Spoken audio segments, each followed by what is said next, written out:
The main advantage of shooting with your iPhone is the convenience. You want to shoot super smooth cinematic video with your iPhone, but maybe you don't want to carry around a gimbal, or maybe you just don't want to invest in a gimbal just yet, but you want to create super smooth footage with your iPhone right now. You can't wait right now. Let me tell you this, learning how to shoot handheld with your iPhone is a skill that you need to master. And today I'm going to go through 6 cinematic smartphone moves that you can do handheld with no gimbal, just you and your smartphone.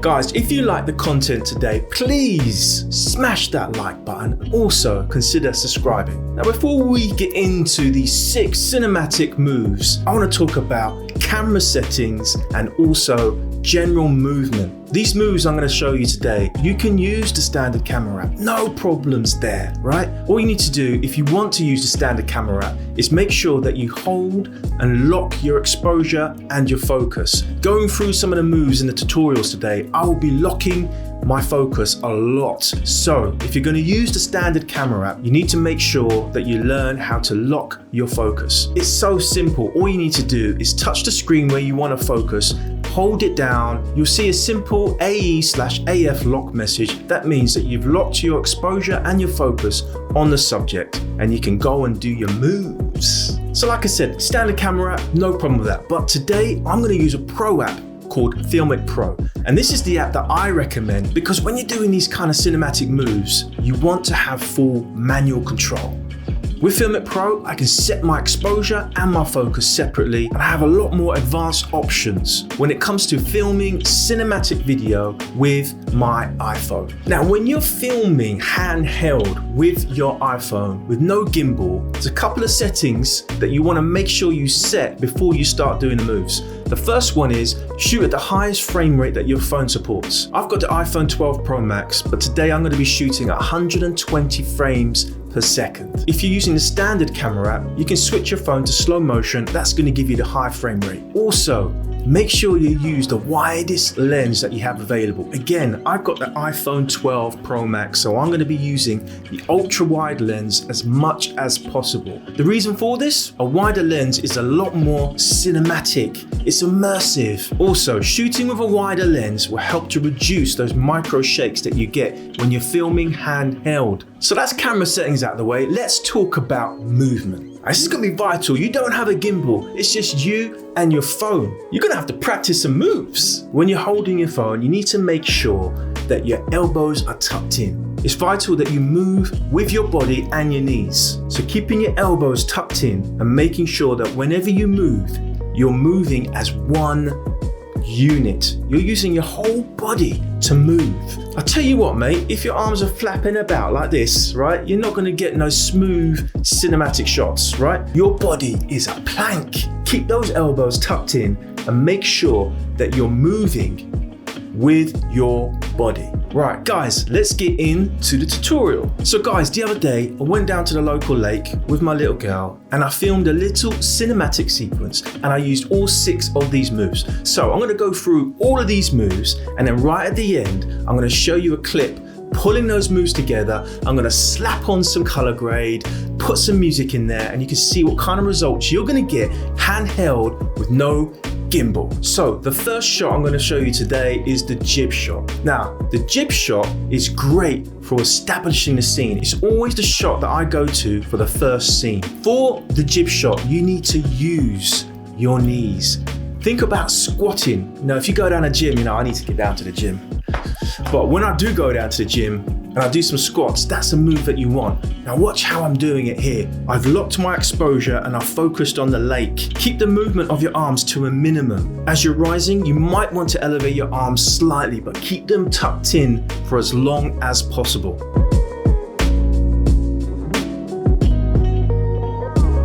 Now let's move on to the next shot, the slide shot. This is one of my favorite shots because you're able to use layers and depth. If you get close to something in the foreground, focus on your subject and then you slide across, you're going to get this depth of field and these layers to your shot. Again, ensure that you've locked your exposure and your focus onto the lake. Pivot your body across. Use your knees to help you move and pivot. Keep your arms as close to your body as possible.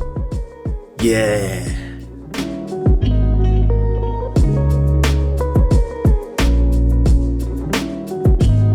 Right, the next move is the follow shot. Now, I love to use the follow shot when I'm switching between scenes. So in this sequence, I had my little girl with me, so I did a little follow shot of her walking past the lake, and this is where your movement gets a little bit more complicated. You need to master something called the ninja walk. Now, you need to slowly walk, but you need to do this heel to toe movement with your knees bent. You want to keep the walk consistent. Keep your elbows tucked in and your phone focused on the subject.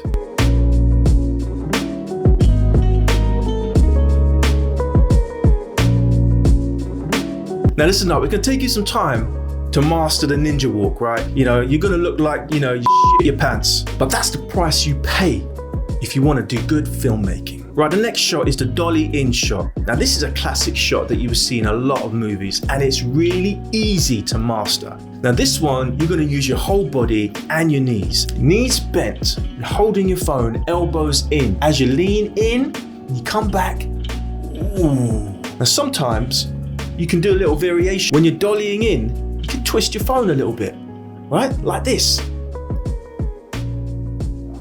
Notice how I'm using the trees here to add depth and interest. Don't forget, lock your exposure and focus onto your subject before you start the movement. You want to make sure your foreground is blurry.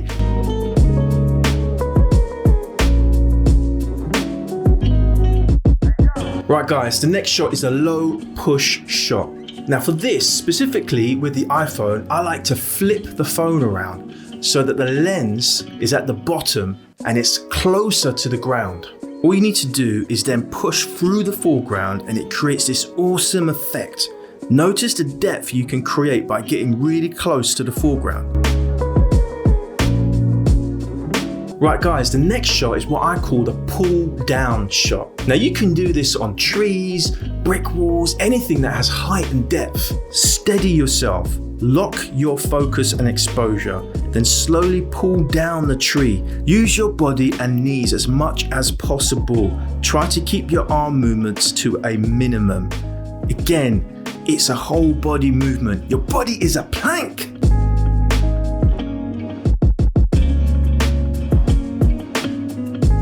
Right, let's see what this footage looks like. Pull together, slap on some color grade, slap in some music, and let's go and have a look. Always think of you when spring comes, like it's something in the air at that time. Don't know why. Always dream of you when spring comes.